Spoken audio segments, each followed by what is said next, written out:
What is up, guys? In Sente here, YouTube channel dedicated specifically to beginner and intermediate players to help them get better at the game.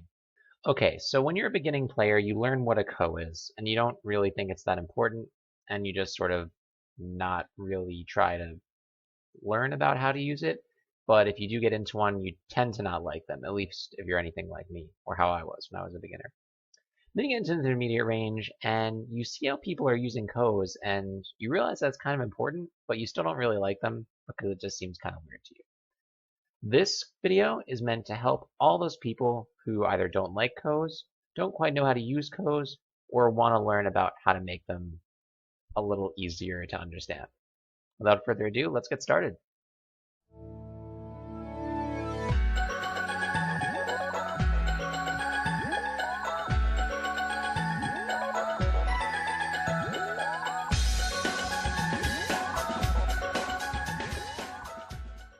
Okay, so just super quick for all of you guys who are sort of fuzzy as to what a co is. We're just gonna throw some stones down. White tanukis. Oh, oops. Yeah. Okay. This is a co situation right here. So black can take, and see that little thing? So white cannot play to repeat the board position. So if white took back, then the board looks exactly the same way it did a turn ago, and that's against the rules, because you can just infinitely do that, right? So it doesn't make any sense. So white has to go somewhere else. If black feels like he has to respond, then white takes again. And then so that's what a co is. Now this has all sorts of implications, because if the co is for a really crucial group for its survival, you can create co's to make these groups survive, and then it becomes, is this threat that white's using for his other move more important than the co threat? And you have to sort of gauge it. It can be super, super difficult, but really the only way to learn how to get better at it is to do it. So this was a game that I played actually a long time ago against a 7Q. I won't get into how we got into this position because it's not really the focus of the video. But if you look here, I was white in this game, and I played this move at 018, threatening to break into the corner, and threatening to kill this group. Black decided that he wanted his corner, which probably wasn't a great decision. He probably should have just invested this move into making this group live, because after this, black is fine. But he decided to defend the corner. So that gave me the liberty to go and attack this group. So he filled that in, and he filled this in. And so now if black were to just passively do this, then the group dies. In fact, I don't even need to make another move here. I could just tanuki, go somewhere else, and then if black tries, then I just pop out the other eye. Even if he takes, I'll just go this way and everything is fine. So black needed to make a co, which he did, like that. And so that is creating a co. He's saying, okay, white, let's figure out like what's more important here. He needs this group to survive, and I want to kill it. But however, there's another aspect to co's, which is getting a better position in another part of the board, because it's all about like weighing options, right? And now, so I'm looking at the board, and this is pretty important to do, because when you get caught up in a co, you have to figure out how much it's worth. And for me, this co is worth, right, 1, 2, 3, 4, 5, 6, 7, 8, 9, 10 times 2, 20. It's like 20-something points. It's pretty big. However, my group has a lot of Aji associated with it. I'm sure that I can pull it out and be safe. However, these cutting stones are a problem, though I could counterattack. But these black stones are also a huge thorn in my side. And so if I could kill off these black stones, this entire corner is basically mine. And that is an absurd amount of points. And that removes all of the Aji that this built up. And then I can use this group now that it's certainly safe to attack the rest of the board. So my strategy was, black would really need this co to work. But I could be better off just letting him take the co, right? So first I want to see what black did. Black is, of course, trying to undermine the Aji here, which is a good move. So I respond, and he takes the ko back. Now I play this move, which is saying, I'm going to seal off, unless you try to do something, I'm going to seal off this entire black group. and try to kill it off. He decided that that was okay, and in this way saved his group. But that gave me the liberty to literally remove all of the Aji left from these 2 stones. These are now safe. I can now attack these middle stones, run them down into the board, destroy all of the territory he was trying to make here, and wreak complete havoc because now all of my groups are strong. So in this way, I let him win the Ko, or rather, I guess he let me win the Ko. But I think it was a misjudgment on his part because the Aji here, I believe, was worth so much more than the 10-point group, 10 to 20 point group over there. The main ideas of this are, if you're looking for a Ko, like, consider what happens if you just let him win. If you're in a position where if you win the Ko, the black group dies, but if you don't win the Ko, he lives with like 2 points. That's a great Ko for you because you get essentially 2 free moves wherever you want because he can't lose both that group, but he also will suffer the rest of the board if he lets that group survive. So this was a situation where I was fighting a Ko that was great for me. It was awesome because I wasn't fighting for survival. I was just fighting for advantage. And he was fighting for survival, which means that this meant a lot more to him than it did to me. And as a result, I was able to get an amazing, get an amazing result in the upper left. Use this group then to almost kill this, counterattack, kill other things. I ended up winning by like 50 points. It was crazy. Okay, here is the next Ko that I was able to use to completely win a game. This time I was playing black. I felt like I had a great game in the opening. Had some solid points here. I killed off his corner. So this is me on tie gem playing black against a 5Q. Just context.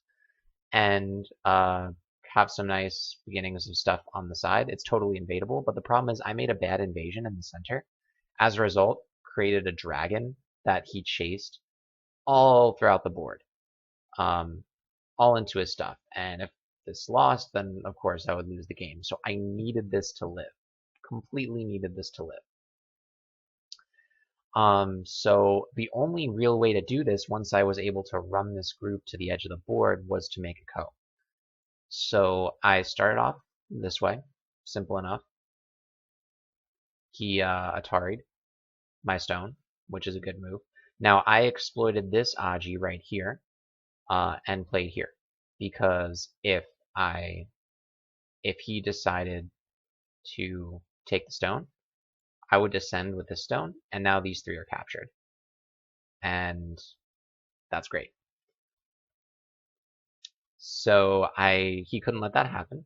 So he decided to take. And now the only way for me to survive is to start the Ko. So Ko started. Ko on. So now it's time to really assess, there's literally no way I can't win this Ko, which means that I'm going to need to sacrifice something. And this is white's opportunity to get a lot. But here's the problem, is that because I'm so strong everywhere, he needs 2 moves to effectively get large profit somewhere. Which means that he'll need to make a move, I fill in my Ko, and then he follows up with the move that he was going to do to seal the deal, right? The problem is, once this lives, this white group right here comes under huge, huge fire because these are very, very loosely connected. There is a crap ton of Aji in this position. And the advantage that I had in this Ko fight was that I had a lot of Ko threats. And that is another thing that you really need to think about when you're going to make a Ko, is how many threats do you have? Clearly, if I was to threaten really anything short of a giant kill for white, white wouldn't take it. White would just kill off this giant group and win the game. But because this group needed to live, I made a bunch of Ko threats that would threaten me to live in a different way, if that makes sense. So it's probably better to show you by example. So he takes the Ko, and I play here. So this is threatening, like, sure, if you want to take this, you can, but then I'll capture these 4 stones and my group's alive. So it's really how many different ways can I threaten to live in some other part of this giant dragon thing, right? So he had to respond there. Took the ko back. He decided to fill in here to remove Aji in that way. But then I was able to do this, and the ko is still on. And this is the final part of the ko, because if I win this, and I get to fill this point in, this group is totally alive, I'm good, right? He takes the ko, I'm like, fine. Let's threaten to live a different way. This, if he lets me take this, then that's 2 eyes, 1 here, totally fine. No need to worry about anything forever, right? So he needed to take it. I took back. He threatened to cut me off. Good move. I had to respond. Now I'm going to threaten to live in a different way. Because if you notice, this is Atari on these stones that he actually caused when he used this co-threat. So he has to fill that in. So I'm using these co-threats to threaten to live in different ways with this group. And I felt confident that eventually I'm going to be able to live somehow, some way. And so I take the ko back. He threatens to take away the other eye, which is a good move, so I have to respond to that. He takes it. I threaten to kill off this giant group now, so he has to respond. And this gives me a bunch more co-threats, because I can just keep threatening to kill this group. And it's like a co-factory, almost. So I take the ko back. So now he decides to attack this group of stones. And I'm looking, and I'm like, okay, if I respond to this, this is a co-factory for him. He can keep making moves that threaten to kill off this group, and he'll probably win the ko, and I'll probably die for this. Now the question becomes, can I, once this lives, will I be able to survive losing these? The answer is I'm looking at this group, and it is so sad. Because once this is alive, this comes under such heavy fire, I can kill this right away. There's the critical point right here with the eye. And he doesn't have eyes anywhere else. First I threaten to capture these stones, and I can take the eye. It's easy. And that is well worth losing 3, 6, that's like 10, 11. It's like 25 points, but this is way more. And that means I get this entire side, plus the corner. I have the game in the bag once this survives. So this time, the ko, I've had to fight to win, but by winning the ko, he needs to respond here if he wants this group to live, which means that he can't follow through with this move, and if he does, then he loses this.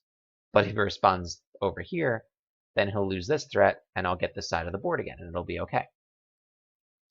So I filled in the ko. I'm like, either way, it's a huge advantage for me. And he didn't see this threat, so he decided to seal the deal, kill these stones off. I'm like, okay, let me just prevent any more weird shenanigans. And boop, now that's all dead. It's going to be really, really hard for him to live here. And the end result was this all died. I managed to get all these points. I lost these, but since I won the corner and this was alive, I won by 50 points. So this time I was in a ko for my own life, but that ko was able to generate, by me winning it, enough Aji to kill other groups. So if this group was totally safe, I probably would have lost the game. Or it would have been much, much closer, because this is a huge amount of points that he won. But that's why kos are very board specific. It's really hard to make any general rules for them, because a lot of it can depend on the threats that are there.